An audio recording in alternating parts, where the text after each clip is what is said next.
भगवान कृष्ण ने कह दिया कि परमात्मा और जीव की सत्ता एक जैसी ही है। ये शरीर बदल रहा है, ये शरीर अशाश्वत है, लेकिन इन सब के अंदर वो चेतना ही सत्य है। उस चेतना को पहचाने। इस शरीर के पैदा होने से पहले भी थी और बाद में भी बनी रहेगी। जिस देह को तुम अपना मान रहे हो, इस देह में भी बदलाव हो रहे हैं। ये नित्य प्रतिदिन हर पल बदल रही है। लेकिन जब शरीर में बदलाव होते हैं, कभी तो हमें अच्छे लगते हैं और कभी नहीं अच्छे लगते हैं। इन पंच महाभूतों का अव्यक्त रूप आत्मा है, ये शरीर ही है या देही है। ग्रीक फिलॉसफी में उसको जिम्नोसोफिस्ट कहा जाता है। जो व्यक्ति शरीर के प्रति दृष्टा भाव में आ गया, जो व्यक्ति शरीर और शरीरी का भेद जान जाता है, उसके लिए भी ये सब एक फिल्म जैसा ही है। और ये जीवात्मा फिर किसी नए शरीर में फिर से व्यक्त हो जाएगी, फिर से प्रकट हो जाएगी।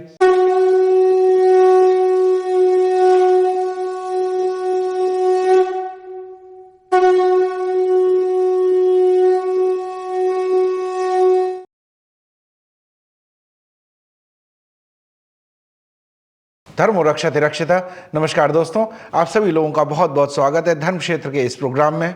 भगवान कृष्ण की स्तुति के साथ इस एपिसोड की शुरुआत करते हैं। ओम सच्चिदानंद रूपाय विश्वोत्पत्त्यादि हेतवे तापत्रय विनाशाय श्री कृष्णाय वयम नमः। अब तक हमने गीता के दूसरे अध्याय के 12वें श्लोक तक चर्चा की। 12वें श्लोक में भगवान कृष्ण ने सबके बीच में भेद ही मिटा दिया। भगवान कृष्ण ने कहा, ऐसा कभी था ही नहीं जब मैं नहीं था, तुम नहीं थे, ये सब योद्धा नहीं थे। ऐसा कोई काल आगे भविष्य में भी नहीं होगा जब हम दोनों नहीं होंगे, ये सभी योद्धा नहीं होंगे। क्योंकि भगवान कृष्ण उस परम तत्व को देख रहे हैं जो इस शरीर के भीतर है, जिसको शरीरी कहा जाता है या जिसको देही कहते हैं या जिसे आत्मन कहा जाए। अर्जुन स्थूल शरीर की गति देख रहा है और स्थूल शरीर के खत्म हो जाने के भय के कारण अर्जुन में ये पीड़ा उत्पन्न हो रही है। भगवान कृष्ण ने कहा, सभी में उस परम तत्व परमात्मा का ही अंश है।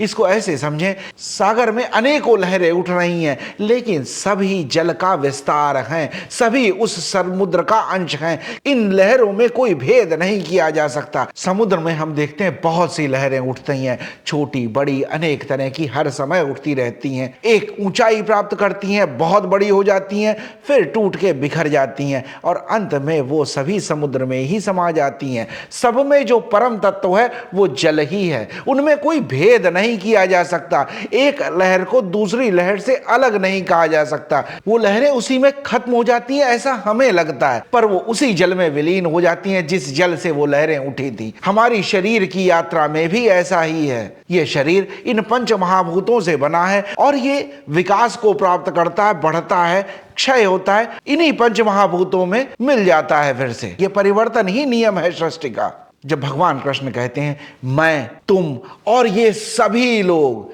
तो भगवान कृष्ण ने कह दिया कि परमात्मा और जीव की सत्ता एक जैसी ही है। हम सब उसी का अंश हैं। एक ही चेतन तत्व है जो सब में समाया हुआ है। वो जो कॉन्शियसनेस है वो सब में एक जैसी ही समाई हुई है, जिसको शंकराचार्य ने भी कहा था तत् त्वम असि, तुम भी वही हो। हर जीव में उसी परमात्मा का अंश है। तुलसीदास जी इसी को बड़े प्रेम से भक्ति भाव से कहते हैं, सिया राम मैं सब जग जानी, करहूं प्रणाम जोरी जुग पानी। तुलसीदास जी को सभी में वही सिया राम दिखाई देते हैं। वही चेतनता, वही कॉन्शियसनेस सभी जीवों में दिखाई देने लगे। यही प्रेम का विस्तार है जो सभी जीवों में एक रूपता देखने लगे। कठोपनिषद में कहा गया, नित्यो नित्यानाम चेतनाश्चेतनानाम एको बहुनाम यो विदधाति कामान।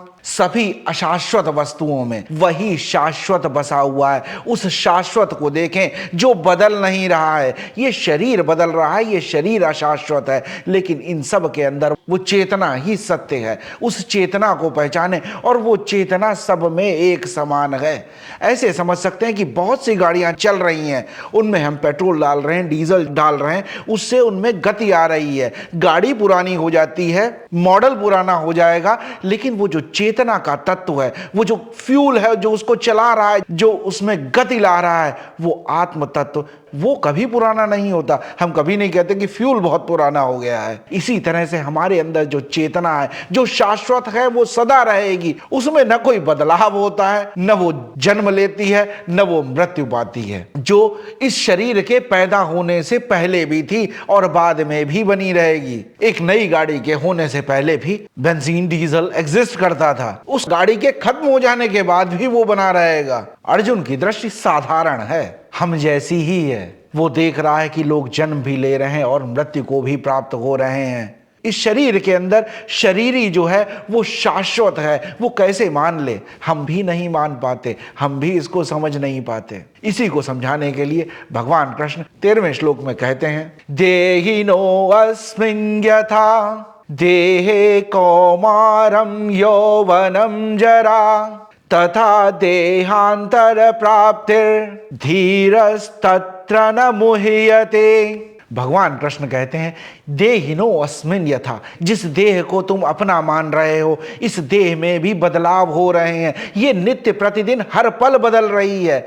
देहे कौमारम यौवनम जरा, बच्चा जब पैदा होता है, बाल्यावस्था से किशोरावस्था में पहुंचता है, किशोरावस्था से बढ़ते हुए वो प्रौढ़ावस्था में पहुंचता है, वो एक मैच्योर एडल्ट बन जाता है। लेकिन उसके बाद वो कोई प्लेट्यू नहीं है, वो एक पीक है। वहां से शरीर कमजोर होना शुरू होता है। इसको जरा कहा गया कि जहां पर वृद्धावस्था आनी शुरू हुई। ये सभी शरीर के बदलाव हैं, ये शरीर की परिस्थितियां हैं। क्या बाल्यावस्था से युवावस्था में जब व्यक्ति पहुंचता है तो क्या दुखी हो जाता है इस बात से? क्या हम एक बढ़ते हुए बच्चे को युवा होते हुए देखने में प्रसन्न नहीं होते, आनंद नहीं आता है? उसको प्रौढ़ता प्राप्त करते हुए, एडल्टहुड प्राप्त करते हुए क्या हमें प्रसन्नता नहीं होती? क्या उस व्यक्ति में प्रसन्नता नहीं होती?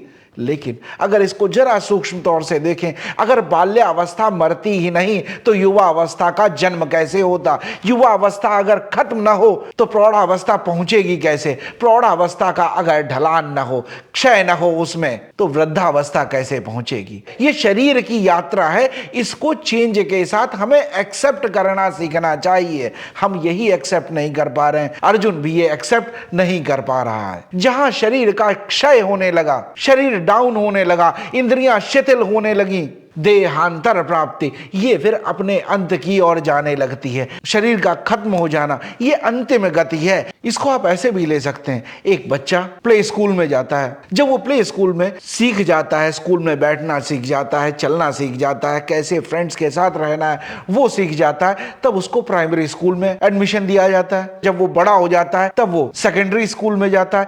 एक दिन वो स्कूल भी उसे छोड़ देना पड़ता है, कॉलेज जाने की तैयारी करनी पड़ती है। ये बदलाव है, सृष्टि का नियम है, ये यात्रा के पड़ाव हैं, इनके थ्रू ही जाना पड़ेगा, इन सबको पार करना पड़ेगा। क्या स्कूल से कॉलेज में जाते वक्त दुख नहीं होता? दुख होता है, क्षणिक दुख होता है कि हम अपने मित्रों को छोड़ रहे हैं, जिन टीचर्स ने हमें बताया, जो हमारा सर्कल था, हमारा एनवायरनमेंट था, जो हमारा कंफर्टेबल जोन था, हम उससे बाहर निकले। लेकिन ये जीवन की गति है। अगर जीवन में विकसित होना है तो ये दुख उठाना पड़ेगा, इस दुख के थ्रू ही जाना पड़ेगा। बिना स्कूल से निकले हुए हम कॉलेज में नहीं जा सकते, कॉलेज में भी सदा सर्वदा के लिए नहीं रह सकते। कितना ही हमने उसे एंजॉय किया हो, कितना ही हम उसे पसंद करते हो, एक दिन ऐसा आएगा जब हमें कॉलेज भी छोड़ देना पड़ेगा। पर क्या उस दिन दुख होगा? एक खुशी अलग तरह की होगी कि अब हम जॉब करेंगे, कुछ बिजनेस करेंगे, कुछ नया काम करेंगे। ये एक क्रमिक विकास की निशानी है और ये होना है, इसके लिए हम दुखी नहीं होते हैं। लेकिन जब शरीर में बदलाव होते हैं, कभी तो हमें अच्छे लगते हैं और कभी नहीं अच्छे लगते हैं। कई लोग ऐसा होता है, बचपन में ये बहुत अच्छा था, चाइल्डहुड में ये बहुत अच्छा था, कितना ही उसको रिग्रेट कर लिया जाए, कितना ही उस पर दुखी हो लिया जाए, कितना ही वो स्मृतियों में हमारे बना रहे, लेकिन अब यात्रा पीछे नहीं जा सकती है। कॉलेज में आने के बाद आप दोबारा किंडरगार्टन नहीं जा सकते हैं, ये वन वे पाथ है। तो भगवान कृष्ण इस श्लोक में कहते हैं ये शरीर की अवस्थाएं हैं। बाल्यावस्था अवस्था आएगी, यौवन आएगा, प्रौढ़ावस्था आएगी, बुढ़ापा आएगा और एक दिन ये शरीर नष्ट हो जाएगा। ये सृष्टि का नियम है। लेकिन आगे भगवान कहते हैं धीरस्तत्र न मुह्यति। जो धीर पुरुष हैं, विवेकी पुरुष हैं, ज्ञानी पुरुष हैं, जिनको भगवान ने पंडित कहकर संबोधित किया था, वो इस मोह से ग्रसित नहीं होते, वो इस शरीर में उलझ कर नहीं रह जाते। वो ये जानते हैं कि शरीर के अंदर भी एक रहने वाला है जिसको शरीरी कहा जाता है, जिसको देही कहा जाता है, वो शाश्वत है, वही परम तत्व है। वो शरीर के साथ अपने आप को जोड़ के नहीं देखते, इसीलिए उन्हें मृत्यु का भय भी नहीं रह जाता। शरीर में रहने वाला वो चेतन तत्व बिल्कुल नहीं बदल रहा। कई बार आपने सुना होगा, लोग कहते हैं उम्र 55 की दिल बचपन का। तो मन से व्यक्ति जवान रह सकता है, मन से व्यक्ति एक बालक की तरह, उसमें चंचलता हो सकती है, एक बालक की तरह जिज्ञासा हो सकती है। ये चेतन तत्व है, ये शरीर के साथ न बूढ़ा होता है, न शरीर के साथ खत्म हो जाता है। वो बस एक शरीर छोड़कर दूसरे शरीर में प्रवेश कर जाता है। इसको भी थोड़ा डिटेल में समझना चाहिए कि हम कहते हैं आत्मा एक शरीर से दूसरे शरीर में चली गई, पर आत्मा सर्वव्याप्त है, जो हर जगह व्याप्त है। वो कैसे चल सकता है? इसीलिए आत्मा को अचला भी कहा जा सकता है, जो चल ही नहीं सकता। ये आत्म तत्व जो है ये सर्वव्याप्त है। ऐसा है जैसे ये स्पेस कहाँ जाएगा? स्पेस तो वैसा ही बना रहेगा, इंटैक्ट बना रहेगा, एक जगह। वो सर्वव्याप्त है। हमें स्पेस अभी दिखाई नहीं देता। अगर कोई कह दे कि यहाँ क्या है, पता नहीं चलेगा हमें। हवा दिखाई नहीं देती, पर महसूस होती है, परिलक्षित होती है। अगर एक झंडा लगा दिया जाए और हवा चल रही है तो पता चलेगा झंडा हिल रहा है। ये शरीर बस एक झंडे जैसा ही है। वो आत्मा इसमें परिलक्षित होती है, इसमें दृश्यमान होती है। इन पंच महाभूतों का अव्यक्त रूप आत्मा है। ये शरीरी है या देही है। ये शरीर पाकर वो व्यक्त रूप में आ जाती है, और व्यक्त रूप में आने के बाद शरीर की यात्रा के दौरान शरीर एक दिन मिट जाता है, खत्म हो जाता है। वो ऐसा ही है जो अव्यक्त से आया था, वो व्यक्त रूप में आया और अब फिर अव्यक्त में चला गया। जिस तरह से प्रकृति में पेड़ पौधे, जीव जंतु, हम आप उत्पन्न होते हैं, अस्तित्व में आते हैं, बढ़ते हैं, विकास को प्राप्त करते हैं, अपने चरम पर पहुंचते हैं, और अपने चरम पे पहुंचने के बाद उनमें क्षय होना शुरू हो जाता है, मिटना शुरू हो जाता है, खत्म होना शुरू हो जाता है, और एक दिन इन्हीं पंच तत्वों में विलीन हो जाते हैं। सबकी यही गति है। लेकिन समस्या कब उत्पन्न होती है? जब हम इस शरीर को अपना मान लेते हैं, जब हमारी कॉन्शियसनेस इससे अटैच्ड हो जाए, उस शरीर को ही मैं मान लेती है। इस शरीर और शरीरी का हम भेद भूल जाते हैं। ये शरीरी जो अंदर बैठा हुआ है, उसने इस शरीर को ही अपना मान लिया है, और यही अटैचमेंट जो है, यही दुख का कारण है। कई बार लोगों में लगता है युवावस्था से जब वृद्धावस्था की तरफ पहुंचे तो युवावस्था के दिनों को याद करते रहते हैं, वो एनर्जी लेवल अपना याद करते हैं, और फिर दुखी होते हैं, परेशान होते हैं कि हम युवा ही बने रहते। लेकिन ये प्रकृति का शाश्वत नियम है, इसमें बदलाव होता ही रहेगा। और जो धीर पुरुष है, जो विवेकी पुरुष है, वो इन सब से दुखी होते ही नहीं है। वो उसको सिर्फ ऐसा देखते हैं, आज सुबह हुई, सूर्योदय हुआ, सूर्य अपने चरम पर पहुंचा और शाम तक जाते जाते अस्त हो गया। क्या हम इस बात पे दुख मनाएंगे? नहीं, आज मेरा दिन बहुत अच्छा है, बहुत अच्छा लग रहा है मुझे, आज सूर्य अस्त ही ना हो। हम कितना भी चाहें, कितना भी कोशिश कर लें, उसका समय प्रकृति ने निर्धारित कर दिया है। हमारे चाहने से या न चाहने से, हम इसे अच्छा माने या बुरा माने, इससे इसमें कोई बदलाव नहीं होने वाला। हमें समय की गति के साथ चलना होगा। जिस दिन ये चलना सीख जाएंगे, उसी दिन हम आनंद में हैं, और जब हम आनंद में हैं, वही स्वर्ग है। बहुत पहले की बात है, जब अलेक्जेंडर ने भारत पर आक्रमण करने के लिए आगे बढ़ रहा था, तो अपने गुरु से मिलने गया। अपनी ताकत के अहंकार में बहुत अभिमान के साथ अलेक्जेंडर ने कहा कि मैं विजय प्राप्त करने के लिए पूर्व दिशा की ओर जा रहा हूं और मैं भारत तक जाऊंगा। बताओ गुरु, आपके लिए मैं कुछ ला सकता हूं? अलेक्जेंडर के गुरु ने कहा, अगर ला सकते हो तो वहां से योगी को ले आना, एक ज्ञानी विद्वान व्यक्ति को ले आना। ग्रीक फिलॉसफी में उसको जिम्नोसोफिस्ट कहा जाता है। जो व्यक्ति शरीर के प्रति दृष्टा भाव में आ गया, जिसने शरीर और शरीरी का भेद देख लिया। कहते हैं हारने के बाद जब अलेक्जेंडर वापस जाने लगा, तब उसके मन में ख्याल आया कि मुझे एक यहाँ से योगी को ले जाना है, एक सन्यासी को ले जाना है, जिसकी आकांक्षा मेरे गुरु ने की थी। अलेक्जेंडर को उसके सैनिकों ने बताया, दूर हिमालय की घाटियों में बहुत से ऐसे सन्यासी रहते हैं। अलेक्जेंडर ने अपने सैनिक को भेजा, तो उन्होंने योगी से कहा कि हमारे महाराज का आदेश है, उन्होंने आपको बुलाया है। योगी बहुत तेज मुस्कुराया और उसने कहा, कौन किसका महाराज? मैं तो किसी महाराज को नहीं जानता, मैं तो अपने अंदर बैठे हुए उस परमात्मा को जानता हूं और उसका आदेश मुझे कहीं जाने का है ही नहीं। उस योगी ने मना कर दिया। तब सैनिक ने बहुत से हीरे जवाहरात स्वर्ण मुद्राएं देने की कोशिश की। योगी बहुत तेज हंसा, इन सबसे मेरा कोई प्रयोजन नहीं है, मैं इनका क्या करूंगा? मैं तो यहाँ हिमालय में रहता हूँ, तुम मुझे अगर दे जाओगे तो मेरे लिए ये समस्या ही बनेंगे, मुझे इनकी सुरक्षा की व्यवस्था करनी पड़ेगी, मुझे ये कुछ नहीं चाहिए। जब ये बात जाकर सैनिकों ने अलेक्जेंडर को बताई, अलेक्जेंडर खुद वहां उस योगी से मिलने आया और उस योगी को कहा कि मैंने तुम्हें इतना स्वर्ण, इतनी मुद्राएं और इतना सब कुछ देने की कोशिश की, फिर भी तुमने मना कर दिया। तो योगी ने कहा, ये सब चीजें बहुत तुच्छ हैं, मेरे जीवन के उद्देश्य में ये कहीं जरूरी ही नहीं है। कैसा विचित्र दृश्य होगा, अलेक्जेंडर जो इसी सब चीजों को पाने के लिए अब तक दौड़ रहा है, अब तक यात्रा कर रहा है, युद्ध पे युद्ध किए जा रहा है, असंख्य लोगों को मारते जा रहा है, और एक योगी ने कह दिया मुझे इनका कोई प्रयोजन ही नहीं है, और वो बहुत आनंद में है, बहुत प्रसन्न है। कुछ तो है इसके पास ऐसा जिससे वो इतना आनंदित है, मैं भी इतने आनंद में नहीं हूं। अलेक्जेंडर के मन में ये प्रश्न उठ गया। पर शक्ति का अभिमान इतना होता है, ऐसे विचार को ज्यादा देर रुकने ही नहीं देता। अलेक्जेंडर ने कहा, मैं तुम्हारी गर्दन काट दूंगा अगर तुम मेरे साथ नहीं गए, मैं तुम्हें अभी मार दूंगा। योगी फिर मुस्कुराया और कहा कि काट दो गर्दन, तुम भी देखोगे कि गर्दन कट रही है और मैं भी देखूंगा कि गर्दन कट रही है। किसको मारना चाहते हो? तुम मुझे नहीं मार सकते। यह है शरीर और शरीरी को समझ लेने का अंतर। जिस व्यक्ति ने शरीर और शरीरी ये दोनों चीजें अलग अलग समझ ली, वही योगी है, वही सन्यासी है और वही विद्वान है। अब जैसे ही सिकंदर से ऐसा कहा, अलेक्जेंडर ने वहीं प्रणाम कर दिया और कहा, जब तुम मर ही नहीं सकते, जब तुम्हें कोई मार ही नहीं सकता, तो मैं तुम्हारी गर्दन भी क्यों काटूं? जो धीर पुरुष इस शरीर और शरीरी को दोनों को अलग अलग देख सकते हैं, उनको शरीर का मोह नहीं रह जाएगा। वो शरीर की अवस्थाओं को एक घटना जैसा देख रहे हैं कि जैसे ये घटित हो रहा है, ये पल घटित हो रहा है, सूर्योदय हुआ और सूर्यास्त हुआ,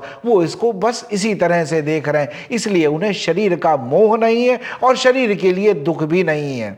और जब शरीरी को देख लेते हैं, तब वो ये भी देख पाते हैं कि शरीरी इस शरीर से पहले भी था और इस शरीर के मर जाने के बाद, खत्म हो जाने के बाद, कट जाने के बाद भी ये वैसा ही बना रहा। तो इसके विषय में भी चिंता की कोई आवश्यकता नहीं है, इसके बारे में भी सोचना व्यर्थ है। अर्जुन अपनी साधारण दृष्टि से हमारी ही तरह शरीर और शरीरी का भेद नहीं कर पा रहा, और ये भेद न कर पाना ही, ये डिफरेंशिएट न कर पाना ही उसके दुख का, उसके विषाद का कारण है। वो जो अव्यक्त चेतना है, जो शाश्वत है, जो निरंतर है, वो सिर्फ इस शरीर के माध्यम से व्यक्त हो रही है, प्रकट हो रही है। ऐसा समझ लीजिए, जो बल्ब लगा हुआ है, उस बल्ब में जैसे ही इलेक्ट्रिसिटी गई, वो उस बल्ब ने रोशनी देना शुरू कर दिया। वही इलेक्ट्रिसिटी एक पंखे में चल रही है, हवा दे रही है, वही एयरको में चली गई तो वो ठंडक दे रही है, टेम्परेचर मेंटेन कर रही है। ये चेतन तत्व जो है वो सब में एक समान है। शरीरी और आत्मन तत्व जो है वो दृष्टा है, वो देख रहा है, और शरीर दृश्य है जो दिखाई दे रहा है। हम फिल्म देखने जाते हैं, स्टोरी चल रही है, दृश्य बदले जा रहे हैं, बदले जा रहे हैं, लेकिन हम कभी भी ऐसा नहीं समझते वो एक्चुअल रियलिटी में वहां पर नहीं है, सिर्फ दृश्य बदल रहा है। जो व्यक्ति शरीर और शरीरी का भेद जान जाता है, उसके लिए भी ये सब एक फिल्म जैसा ही है।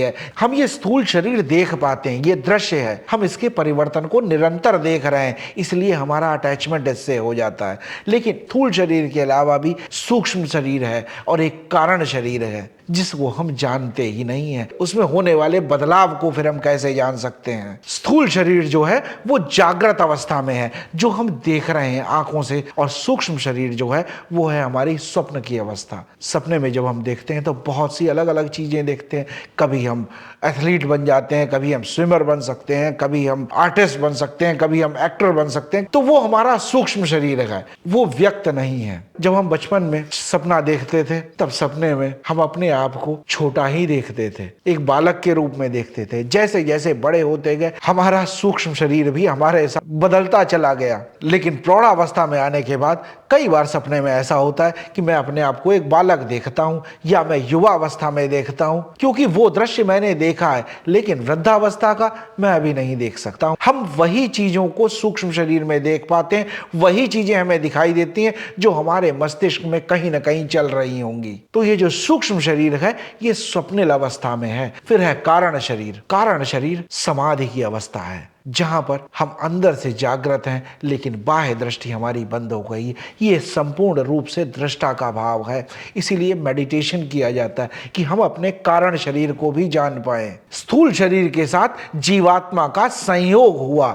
एक मिलन हुआ, उससे ये जन्म हुआ। लेकिन जिस दिन जीवात्मा का इससे वियोग होगा, जिस दिन इससे अलग हुई, वही मृत्यु है। इस संयोग और वियोग को ही जन्म और मृत्यु कहा जाता है। ये प्रकृति का नियम है। बुद्ध ने एक बार कहा कि हर मिलन एक विरह की शुरुआत है, हर जन्म मृत्यु की शुरुआत है। जिस दिन जन्म हुआ उसी दिन से मरना शुरू हो गया। कुछ न कुछ खत्म हो रहा है, बदल रहा है, और जो बदल रहा है वो पिछले वाले को हटा रहा है। हमारा ये शरीर ही नहीं बदला, हमारा बुद्धि, हमारे विचार, हमारे भाव, हमारी मनोदशा ये भी निरंतर बदलती जा रही है। इस बदलाव को एक्सेप्ट कर लेना, इस बदलाव को समझ लेना, इस बदलाव के साथ लयबद्ध हो जाना, यही भगवान कृष्ण अर्जुन को सिखाना चाहते हैं, और हम सबको भी यही जानना और समझना है। गौतम बुद्ध एक बार अपने शिष्यों के साथ बैठे हुए थे। एक व्यक्ति उनसे मिलने आया, बहुत गुस्से में था। उस व्यक्ति ने गुस्से में आकर भगवान बुद्ध के मुंह पर थूक दिया। भगवान बुद्ध ने बड़े प्रेम से उस थूक को साफ कर लिया और उस व्यक्ति की तरफ देख कर फिर बोले, क्या कुछ और भी कहना चाहते हो? वो व्यक्ति कुछ नहीं बोला और वहां से चला गया। बुद्ध के शिष्य वहीं बैठे हुए थे। आनंद ने पूछा, आपको गुस्सा भी नहीं आया और आप ये कह रहे थे और भी कुछ कहना है? गौतम बुद्ध ने कहा, वो बहुत कुछ कहना चाहता था पर उसके पास शब्द नहीं थे। उसको थूक देना ज्यादा आसान मालूम पड़ा। अगले दिन वो व्यक्ति दोबारा आया, दंडवत प्रणाम किया भगवान बुद्ध को और कहा कि कल मुझसे गलती हो गई, मुझे क्षमा कर दीजिए। गौतम बुद्ध ने कहा, गलती कल नहीं हुई, गलती तो अब हो रही है। अब वो व्यक्ति और आश्चर्य में पड़ गया। तब बुद्ध ने कहा, जो तुम कल थे वो आज नहीं रह गए। जिसने कल थूका था वो आज है ही नहीं, और जिस पर कल थूका गया था वो भी आज नहीं है, वो भी बदल गया है। जब वो दोनों व्यक्ति रह ही नहीं गए हैं, जिसने थूका और जिस पर थूका, तो क्षमा का तो प्रश्न ही नहीं उठता। तुम वहां क्यों अटके रह गए हो? तुम्हारा ये पास्ट में अटक जाना, तुम्हारा ये पास्ट से अटैचमेंट ही पाप है, यही गलती है। भगवान बुद्ध इस प्रसंग में यही सिखाना चाहते हैं कि सब कुछ निरंतर बदल रहा है, उससे अटैचमेंट न रखें, उससे जुड़ाव न रखें और उसी को शाश्वत न मान लें। सिर्फ वो चेतन तत्व, वो आत्मा और वो परमात्मा ही शाश्वत है, बाकी सब नश्वर है, एक दिन नष्ट हो जाना है और वो बदल ही रहा है। जब मैं बदल ही गया तो मेरा पिछला रूप तो नष्ट ही हो गया। शरीर में होने वाले इस बदलाव को थोड़ा तो हम एक्सेप्ट कर लेते हैं, लेकिन जब वृद्धावस्था शुरू होती है, जब इस शरीर का नाश की प्रक्रिया शुरू होने लगती है, तब हम भयभीत होने लगते हैं, हमें मृत्यु का भय होने लगता है। और जब भी हम ये चाहते हैं कि हम बच्चे ही बने रहें, हम यौवन अवस्था में ही रहें, ये हमारा अटैचमेंट शुरू हो गया। और ये जो ईगो सेंट्रिक अटैचमेंट होता है, यही दुख का कारण होता है। अगर हम ये बदलाव को एक्सेप्ट करना सीख जाए तो फिर दुख का कोई कारण ही नहीं रह जाएगा। ये शरीर का अंत होना भी एक नई यात्रा की शुरुआत है। जीवात्मा की जो यात्रा है उसके लिए ये एक पड़ाव है, ये एक बदलाव की स्थिति है। और ये जीवात्मा फिर किसी नए शरीर में फिर से व्यक्त हो जाएगी, फिर से प्रकट हो जाएगी। इसीलिए भगवान कृष्ण ने कहा, ऐसा कभी नहीं था कि हम दोनों नहीं थे, ऐसा कभी नहीं था कि ये सभी लोग नहीं थे, हम सभी हमेशा थे और हमेशा ही बने रहेंगे। क्योंकि भगवान कृष्ण शरीरी की बात कर रहे हैं, उस आत्म तत्व की बात कर रहे हैं। तो जब तक ये शरीर है, इस शरीर को धर्म के मार्ग पर, परोपकार के मार्ग पर, लोक कल्याण के मार्ग पर चलने में इसका प्रयोग करें। इसीलिए शास्त्रों में कहा गया है, शरीर खलु साधनम, शरीर को सिर्फ एक साधन बनाएं, क्योंकि शरीर के बिना हम व्यक्त नहीं हो सकते, हम कुछ कर नहीं सकते। अगर कुछ करना है तो ये शरीर जरूरी है। ये शरीर जब तक बूढ़ा हो, नष्ट हो, उससे पहले जो भी अच्छे कर्म कर पाए वो सब करने चाहिए। अगर शरीर ही न रह जाएगा तो फिर कुछ भी कर्म नहीं किया जा सकेगा। इसीलिए कहता हूं कि हर कर्म इतनी शुचिता के साथ, इतनी प्रेम भाव के साथ और इतने निस्वार्थ भाव भाव से किया जाए कि वो कर्म ही धर्म हो जाए। आज भी अगर कोई बात अच्छी लगी हो, कोई प्रसंग अच्छा लगा हो, तो जरूर अपने मित्रों के साथ, अपने शुभ चिंतकों के साथ, अपने परिवारजनों के साथ जरूर इस वीडियो को शेयर करें, वीडियो को लाइक भी करें, चैनल को सब्सक्राइब भी करें और बेल नोटिफिकेशन आइकन प्रेस कर दें, ताकि जब भी मैं हर शुक्रवार को नया वीडियो अपलोड करूं तो आप तक इसकी सूचना पहुंच जाए। आप अपने कमेंट्स भी जरूर डालिए। आपके कमेंट्स गीता को समझने की हमारी इस यात्रा में सहयोगी होंगे। भगवान की कृपा हम सब पर यूं ही बनी रहे और इस गीता की यात्रा में हम नित्य प्रतिदिन धीरे धीरे आगे बढ़ते रहें। जय श्री राम। धर्मो रक्षति रक्षिता।